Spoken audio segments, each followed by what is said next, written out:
You can support In the Past Lane with as little as $1 a month. Just go to the support page at our website, inthepastlane.com. Thanks. Whoa, hit the brakes. You've arrived at the #1 drive-by for American history. Welcome to The Pit Stop.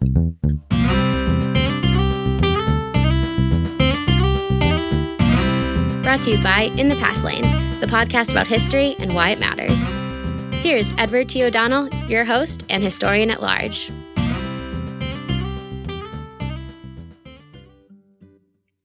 Hi, everyone. Welcome to The Pit Stop, your Monday source for history on the go in just about 5 minutes.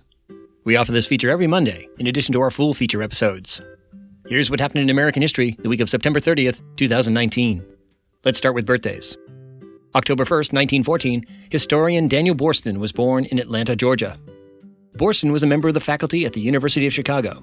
He wrote many best-selling works of history, and in 1975, he became the Librarian of Congress, a position he held until 1987.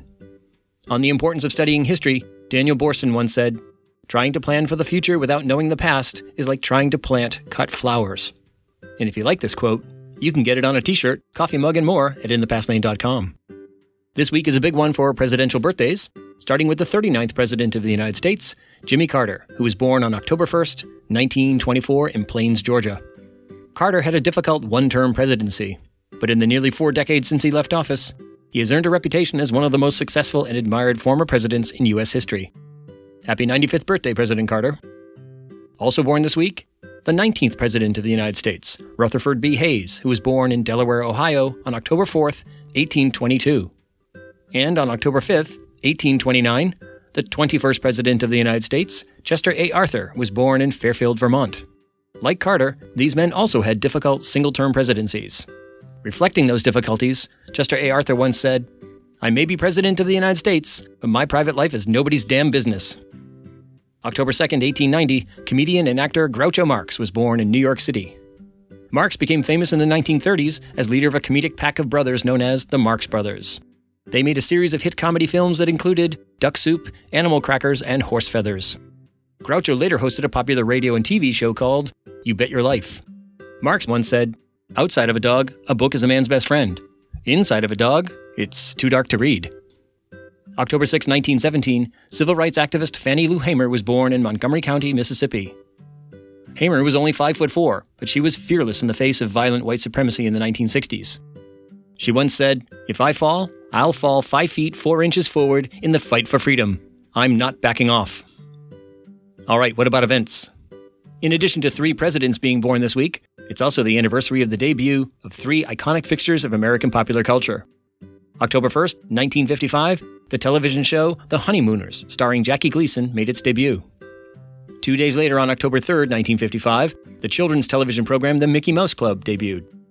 And on October 2nd, 1950, Charles Schulz published the first Peanuts comic, introducing the world to Charlie Brown, his friends, and of course, his zany beagle, Snoopy.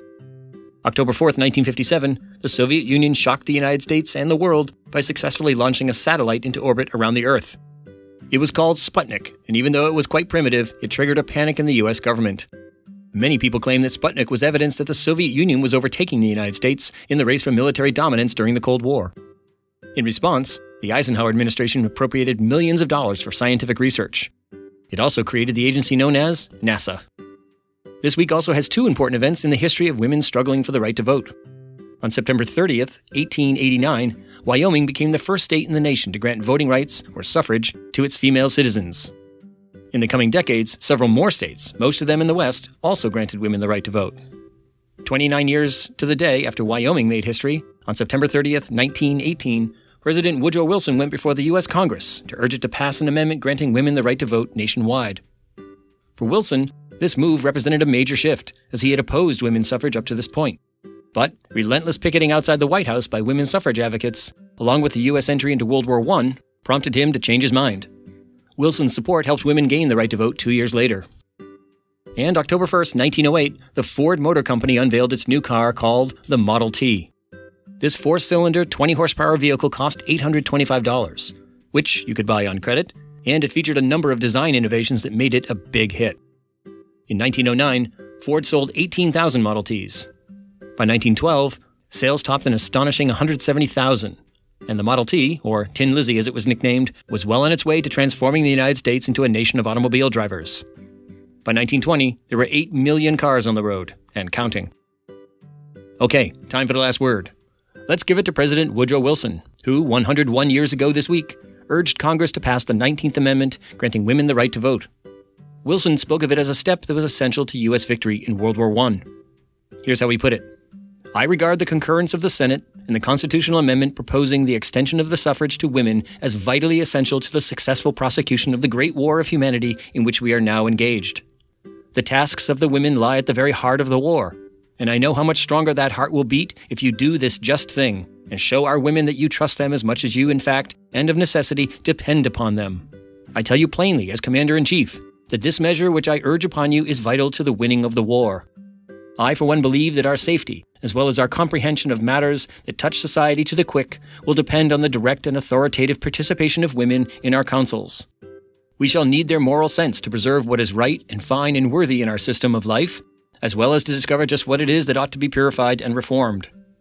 Without their counselings, we shall only be half wise. Okay, people, that's your history fix for the week. Now put it in drive and go make your own history.